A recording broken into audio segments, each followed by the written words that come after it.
Don't be afraid to reinvent yourself, and don't be afraid to be different, man. You ain't got to fit in the crowd. I tell my sons all the time, why are you following everybody when you were clearly meant to lead? It's always better to just do your thing. And I don't care what situation you done got your life in, you can turn your life around, because it ain't ever too late. See, I didn't get into comedy till I was 27. I was homeless from 30 to 33. I lived in a 1976 Tempo.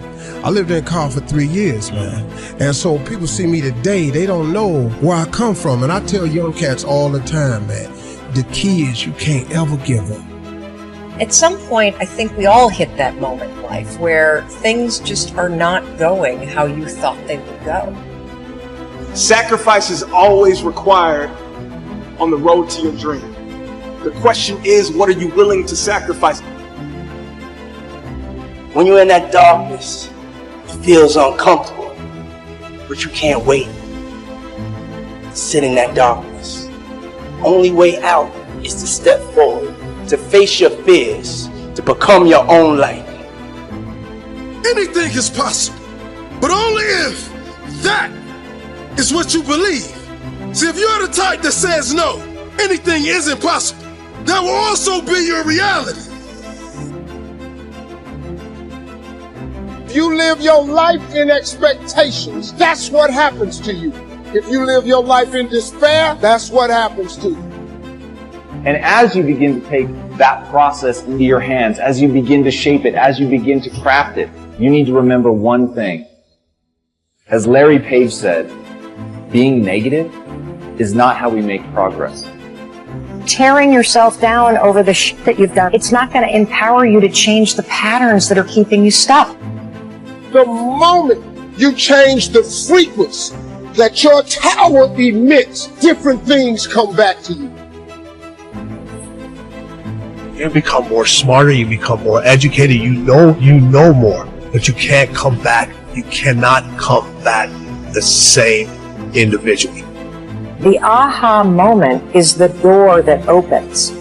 But your new life does not begin unless you can step through the door. I keep going. I am saying I believe in myself.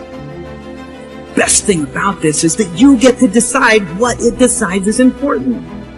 That's why if you focus on your goals being possible only for somebody else, you will see evidence of it everywhere. And if you focus on your goals being inevitable for you, you will see evidence of it everywhere. See, the marketplace rewards those who have evolved.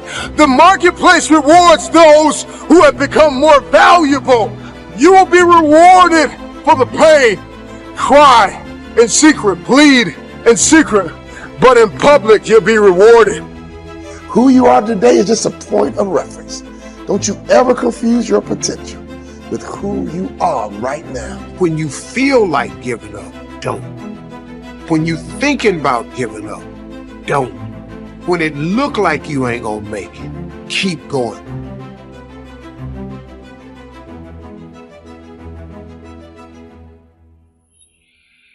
You do the math, you solve one problem, then you solve the next one. And it doesn't matter how you get knocked down in life, because that's going to happen. All that matters is that you got to get up. You have to get up. Whatever experience you're having right now, it has not come to stay. It has come to pass. I tell people, many people wait for greatness. And they believe we have all this time to live, but we only have a moment. And I'm telling you, kings and queens, it's time to go after the dreams that we want. It's time to conquer everything that we believe in, everything that we know is deep down in our soul, and what belongs to us. Then, you consistently keep improving in that area. From all the action, learning, and new intentions you are setting, then, from all the improvements you are making, you start believing more and more. Greater intentions, greater beliefs mixed with action and learning creates amazing results.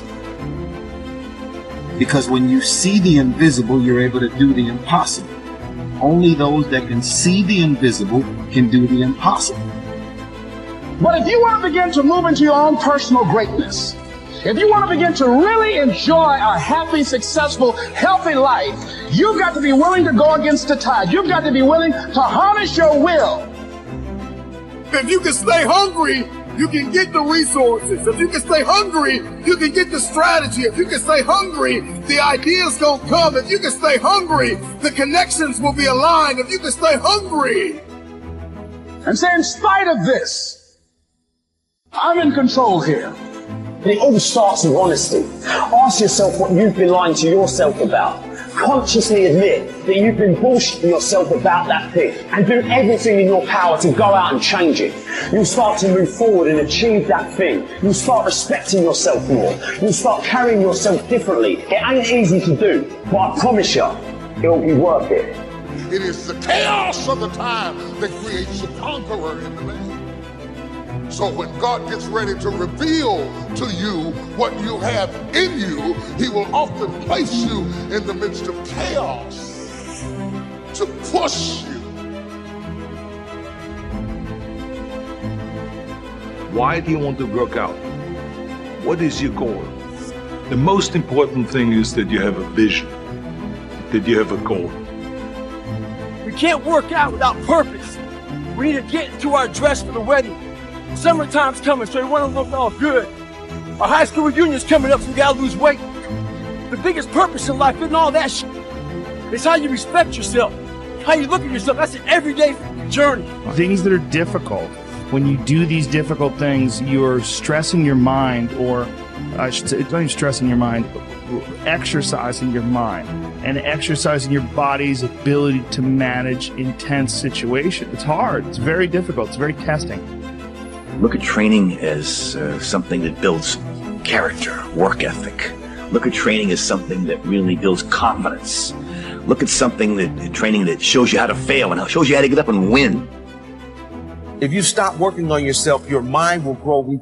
You must make a commitment that nothing is more important than your self-development. Because a stronger you is a better you.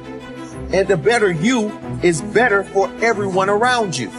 The truth is, most of the days I don't want to go to the gym, but I do, even though I don't feel like it. Doesn't matter if there's a fucking tornado, if there's a snowstorm, if there's a hurricane, if the fucking world is on fire, the job has to get done. Every day, do something that moves you toward that goal, that keeps that goal alive and in sight and in focus. However small or insignificant that step might seem, take it, do it, make it happen, because that goal isn't going to achieve itself. Tell the world one time what you're gonna do, and that's it. Spend less time talking and more time grinding. Think like a champion. Speak like a champion. And then walk it out. Grind 120 all day, every day. Because you don't have to be great to start. But you need to start in order to become great. Start today on your journey to greatness. It's what you do with what you have. Are you capable of grappling with the fact that you're fundamentally flawed to the point where you have to break things down into almost childlike steps in order to manage them? And the answer to that is, yeah, you are. Much of the time, our mind is like a balloon in the wind, blown here and there by external circumstances. Sometimes you want to expand your style and like grow, and that's always good, but like never veer too far from who you are, you know, as a person. I think a lot of what happiness is a management issue, and decisions that you're making right now, like you could be in a state of mind right now, but you can make some decisions to adjust that, and over the next couple hours, you'll get to a much better place. I mean, those who have experienced the pains, difficulties, understand with their own experience the pains and sufferings of others too. The most selfish thing you can do in this world is help someone else. Why is it selfish? Because the gratification, the goodness that comes to you, the good feeling that I get from help getting,